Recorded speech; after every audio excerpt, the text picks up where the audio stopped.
जनाब खालिद फारूकी साहब, अस्सलाम वालेकुम। जी अस्सलाम वालेकुम। फारूकी साहब, एक तो पहले हम जो प्रोग्राम का आगाज करते हैं वो आसिफ अली जरदारी साहब से करते हैं। हम डिस्कस जरूर करेंगे कि 3 छुट्टियां लोगों को इस तरह मिली और स्मोक की वजह से मिली, लेकिन लोग उसको यकीनन एंजॉय करेंगे या घर बैठ के गुजारेंगे लॉकडाउन की सूरत में, इसका तस्करा साथ साथ हम करते रहेंगे। लेकिन इन 3 दिनों में, 4 दिनों में सियासत कितनी होगी, आपकी तो फिंगर टिप्स पे ये मौजू है। आसिफ अली जरदारी साहब ने एक अंदिया दे दिया है कि वो एक अलायंस बनाने जा रहे हैं मुस्लिम लीग नवाज के खिलाफ, और दूसरी तरफ हम ये भी देख रहे हैं कि नवाज शरीफ साहब जो मॉडल टाउन में मुलाकातें कर रहे हैं, वहां पे सिंध से, बलूचिस्तान से लोग, हर सूबे से लोग जो हैं वो उनसे मुलाकातें कर रहे हैं, पार्टी में शमूलियत इख्तियार करने की कोशिश कर रहे हैं। आप जरा थोड़ा बताइए कि सिंध में पहले नवाज शरीफ साहब इतने इंटरेस्टेड नहीं थे, अब हमने देखा है कि बड़ी खुली जंग होगी, सियासी जंग जिसको, वो नजर आना शुरू हुआ है, या ये नूरा कुश्ती है? जरा बताइए तो सही हमारे नाज़रीन के लिए। नहीं, मेरा ख्याल नहीं कि नूरा कुश्ती है, बल्कि ये है कि क्योंकि अब जाहिर है कि इलेक्शन अनाउंस हो गए, डेट अनाउंस हो चुकी है, तो उसमें तमाम सियासी जमातों ने अपने अपने तौर पर पूरी अपनी अलायंस भी बनाने हैं, कोशिश भी करनी है। और पाकिस्तान में कोई भी जो है बड़ी पॉलिटिकल पार्टी जो है वो अगर इक़्तिदार में आती है, और बड़ी पॉलिटिकल पार्टीज में जाहिर है कि पीटीआई शामिल है, पहले पीपल्स पार्टी भी इसमें इसी साथ में शामिल थी, और पीएमएल-एन है। एन का पीपल्स पार्टी पे ये है कि उसे पंजाब में, क्योंकि वो पंजाब से ताल्लुक रखती है, पीपल्स पार्टी पंजाब में जो उसकी माजी की पॉपुलैरिटी थी वो खत्म कर चुकी है, उसके पास उस तरह नहीं रही। सही। इसमें जो भी हालात वाकयात हैं वो हम सबके सामने है, रिपीट हम उसको करते रहते हैं। अच्छा सर, यहाँ आपकी इस बात से कि पंजाब का जो वोटर है वो अभी मौजूद है, वो किसी तरह पीपल्स पार्टी अपनी तरफ, जो पीटीआई की तरफ गया था, क्योंकि वो पीपल्स पार्टी का वोटर था, नून लीग का वोटर अपनी जगह पे कायम रहा, तो वो वोटर जो है उसको जरदारी साहब अपनी तरफ माइल कर सकते हैं, ये जरा बताते जाइएगा नाज़रीन के लिए। नहीं, मेरा नहीं ख्याल कि अभी फौरी तौर पर ऐसा मुमकिन हो, इसलिए कि कोई खला में तो मामला नहीं है, मामला तो वही है, पीटीआई की अपनी पॉपुलैरिटी है, और वो पॉपुलैरिटी कोई वोटर की सतह पर कम नहीं हुई। उसके जो ओहदेदार हैं वो पार्टी से अलग हुए, पार्टी जो मुंतशिर हुई, लेकिन उसका वोटर जो है वो अभी मुंतशिर नहीं हुआ। बिल्कुल ठीक, वोटर तो वहीं पे है। बिल्कुल ठीक। अच्छा, अब उसको पीपल्स पार्टी रीगेन करने में कामयाब होती है, ये भी नहीं कहा जा सकता कि तमाम का तमाम वोटर पीपल्स पार्टी का वहां पे चला गया था। पीपल्स पार्टी के वोटर की बड़ी तादाद जो है वो तहरीक इंसाफ में गई, और उस वक्त ख्याल ये था, जब तहरीक इंसाफ का बन रही थी, तो उस वक्त ख्याल ये था कि शायद राइट का वोट टूट रहा है, यानी मुस्लिम लीग नून और पीटीआई के दरमियान राइट का वोट डिवाइड हो जाएगा। लेकिन जो एंटी नवाज वोट था, क्योंकि पीपल्स पार्टी ने पॉलिसी चेंज की थी, मिसाके जमहूरियत का एक नुकसान पीपल्स पार्टी ये हुआ कि वो एंटी नवाज वोट जो था वो इमरान खान के पास चला गया। सही। अब पीपल्स पार्टी ने जो एंटी नवाज लाइन ली, या वो जो भी सूरत बनी, इसमें उस वोटर की वापसी साइंसी बुनियाद पर भी देखा जाए तो कोई इतनी तेजी से मुमकिन नहीं है। मतलब आप इसको जिस तरह मर्जी आप करके देखें, वो तो तब है ना कि जब पीटीआई को आप समझे कि पीटीआई नाम की कोई जमात नहीं रही। अच्छा फारूकी साहब, ऐसा भी तो हो सकता है कि जो खबरें आ रही हैं वो ये आ रही हैं, यानी इंफॉर्मेशन की बुनियाद पे मैं बात कर रहा हूं, कि पीटीआई और पीपल्स पार्टी के दरमियान राब्ते हैं, अगर ये आपस में अपना सीट एडजस्टमेंट करते हैं या मिलके इलेक्शन लड़ते हैं तो फिर क्या सूरत हाल होगी? नहीं, ये हम बातें अभी जितनी भी कर रहे हैं ये सारी अंदाजे पर मबनी है, और हमारे तजिए हैं। कोई इसमें इंफॉर्मेशन तो जाहिर पॉलिटिकल पार्टीज के दरमियान, जब भी कोई पॉलिटिकल पार्टीज के लीडर मिलते हैं एक दूसरे से, तो हम उसको राब्ता समझते हैं।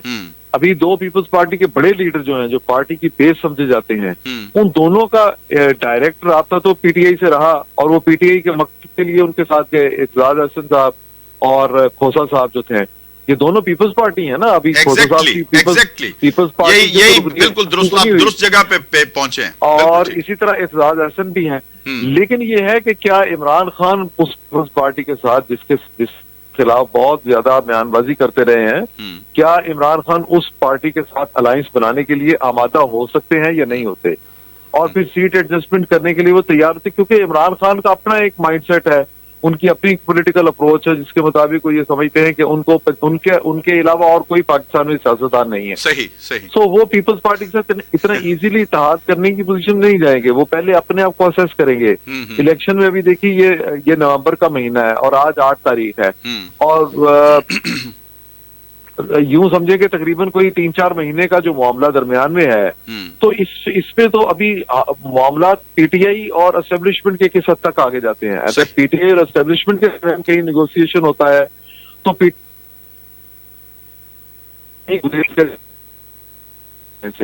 अच्छा, अगर पीटीआई के लिए घेरा बिल्कुल तंग हो जाता है और वो समझते हैं कि हमारी सर्वाइवल की और कोई तरीका नहीं है कि हम एक अलायंस बनाए, तो वो पीपल्स पार्टी के साथ फिर अलायंस बना सकते हैं। सही। लेकिन ये पंजाब की हद तक जो अलायंस है, देखिए ये होगा साउथ पंजाब में जहाँ पे पीपल्स पार्टी कुछ मजबूत पोजीशन में है, वो वहाँ पे मखदूम अहमद महमूद हैं, अपना साहब हैं, इस तरह वहाँ पे ये अलायंस बन सकता है। सेंट्रल पंजाब में मुश्किल है, अपर पंजाब में जाके जहाँ पे राजा परवेज अशरफ वगैरह हैं उनके साथ थोड़ी गुंजाइश वहां पे निकल सकती है। अच्छा फारूकी साहब, ये आपने पूरा वो देख के पूरा सीट्स का उसके ऊपर तो इंशाल्लाह हम आपसे गाहे आपकी राय लेते रहेंगे, लेकिन यहाँ एक बड़ा अहम नुक्ता है क्योंकि शाह महमूद कुरैशी साहब जेल में अंदर, उनका पीपल्स पार्टी के साथ एक बहुत खास ताल्लुक रहा है, बल्कि पीपल्स पार्टी में उन्होंने बहुत काम किया, सर्व किया। इसके अलावा बहुत सारे लोग हैं जिनका नाम अगर लिस्ट है एक, अगर वो जैसे खटक साहब भी हैं जो जिन्होंने अपनी अलहदा से जमात बनाई है, अगर ये इलेक्शन के करीब आने से पहले यानी कागजात नामजदगी जो है वो दाखिल करने से पहले ये सारे मिलकर जरदारी साहब के साथ, क्योंकि जरदारी साहब इनको सूट करते हैं, वो कुशन देते हैं, नून लीग के साथ इनकी कोई इतनी अच्छी बॉन्डिंग बन नहीं सकती। बज़ाहिर दुश्मनी नजर आती है, सियासी दुश्मनी नून लीग और पीटीआई, और इसके साथ अगर जरदारी साहब इसको कैश करवाते हैं जो उनमें क्वालिटी है, तो आप समझते हैं फारूकी साहब के जरदारी साहब में कैश करवाने की क्वालिटी मौजूद है? नहीं, मैं आपको देखिए कुछ हकायक पर बातें हमें करनी चाहिए। जरदारी साहब की क्वालिटी अपनी जगह पे, लेकिन पाकिस्तान में जो लाडला होता है ना, वो एक टाइम पे एक ही होता है। अच्छा।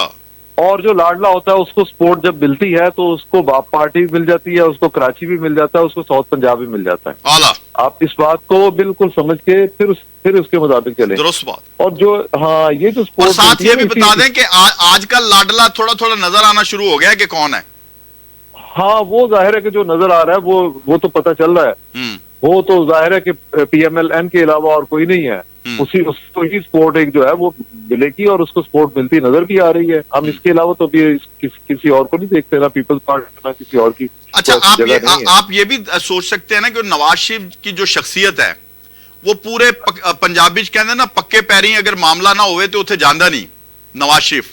अब जनाब सिचुएशन ये है कि ये बलूचिस्तान के भी इन्होंने टाइम रख लिए हैं वहां विजिट्स के, और सिंध में भी मुख्तलिफ जगह पे वो जा रहे हैं, तो आप समझते हैं कि वहां से इनको कुछ मिलेगा नवाज लीग को? देखिए, उनकी कोशिश तो यही है ना, बलूचिस्तान से तो पीएमएलएन को सपोर्ट लाजमी मिल जाएगी। अच्छा। ये मैंने पहले ही आपको कहा, तो अपना वहां से मिल जाएगी। इंटीरियर सिंध में उन्होंने ये जो इकदाम किया, अब इसका रद्द-ए-अमल किस तरह का आता है, जाहिर है कि वोटर जो है वो पीपल्स पार्टी के अलावा अभी किसी और जमात के साथ जाने के लिए तैयार नहीं है, और पीपल्स पार्टी वोट जो है वो सीटें हासिल कर सकती है। तो मेरा ख्याल है थोड़ा सा जल्दी में फैसला कर लिया पीएमएलएन ने एमकेएम के साथ अलायंस बना के। अच्छा। क्योंकि वहां पे पीपल्स पार्टी जो है, जो उसकी कहीं पोजीशन अगर कहीं कमजोर भी होती है तो वो पोजीशन कमजोर होने की बजाय मजबूत हो जाएगी, ज़ाहिर है उनको फैसला करने में आसानी होगी अब। हाँ, सिंध से पीपल्स पार्टी जो है वो बासानी जो है मुखालफों के खिलाफ जो है वो, मतलब उसकी पार्टी को सिंधी कॉम्प्रेस जो है और सिंधी नेशनलिस्ट और सिंधी पब्लिक जो है वो पीपल्स पार्टी को वोट देगी। बाकी अब पीपल्स पार्टी की गुंजाइश बलूचिस्तान में कितनी निकलती है, जो पंजाब है, सदर्न पंजाब जो है, साउथ पंजाब जो है, यहाँ कितनी उसकी गुंजाइश निकलती है, और फिर केपी में वो किस हद तक अपनी सीटें लेने में कामयाब होते हैं, ये हालात पे डिपेंड करता है, उसकी सपोर्ट पे डिपेंड करता है। जो इलेक्टेबल्स हैं वो किस तरह पीपल्स पार्टी के साथ कितना आते हैं, इलेक्टेबल्स भी देखते ये हैं कि धड़ा किसका मजबूत है, हुकूमत किसकी बननी है, उन्होंने वहां पे जाना होता है। लेकिन जो बहुत बड़ा फैक्टर है वो पीटीआई है। पीटीआई ने इलेक्टेबल्स की सियासत को भी चैलेंज किया, और पीटीआई को ये नहीं कहा जा सकता कि पीटीआई को होते हुए आप बहुत आसानी से मुस्तकबिल का जो सियासी है ना तजिया ये कर सकें। तो पंजाब में भी पंजाब में भी नून लीग जो अंदाजे लगा के बैठी है, क्या वो उतनी सीटें लेने में कामयाब होती है या नहीं होती? नहीं, आपने कहा ना, आपने कहा लाडला एक ही होता है, तो फिर वो जिन्होंने गोद लिया है तो वो कुछ ना कुछ तो अरेंजमेंट्स करेंगे ना। अरेंजमेंट तो होते हैं, लेकिन पंजाब में पीटीआई जो है उसके अपने वोटर्स जो है वो किस हद तक उनको इलेक्शन में हिस्सा लेने की इजाजत मिलती है, अभी ये फैसला नहीं हुआ। अगर वो 40-50 सीटें पंजाब से जीत जाते हैं, जाहिर है वो PMLN की सीटें जो वो पहले जिसकी होती थी, तो अब ये उसी की सीटें होंगी ना, तो एक कट लगेगा। लेकिन ये है कि मुस्तकबिल का जो सियासी नक्शा है उसमें किसी पार्टी की बाज़े मेजॉरिटी कोई नहीं है, गिलास सबका आधा रहेगा, क्या आप अंदाजा रख लें, गिलास सबका आधा रहेगा, ये भरेगा किसी का नहीं, तो इसलिए सबको मिलजुल के चलना पड़ेगा।